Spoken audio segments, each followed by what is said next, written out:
Friends के साथ English बोलना मुश्किल नहीं, बस ये 15 सेंटेंसेस सीख लो, बात करना बिल्कुल नेचुरल लगेगा। यार आज कहाँ गायब थे? Where were you today buddy? मैं तुम्हें कॉल करने वाला था। I was about to call you. चलो आज थोड़ा घूम लेते हैं।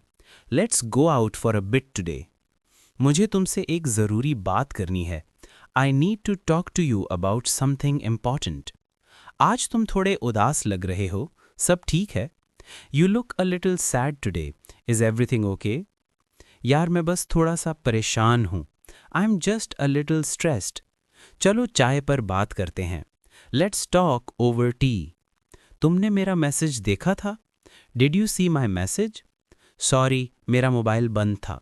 Sorry my phone was off. Weekend का क्या प्लान है? What's the plan for the weekend? यार मुझे तुम्हारी मदद चाहिए थी। I needed your help man. कोई मसला नहीं, बताओ क्या करना है। No problem, tell me what needs to be done. चलो मिलकर कर लेते हैं। Let's do it together. तुम हमेशा अच्छा मशवरा देते हो।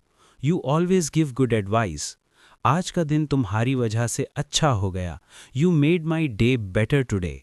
अगर ये सेंटेंसेस अच्छे लगे तो इन्हें रोज प्रैक्टिस करो, इंग्लिश खुद ब खुद इम्प्रूव होगी। Practice these daily and your English will get better effortlessly.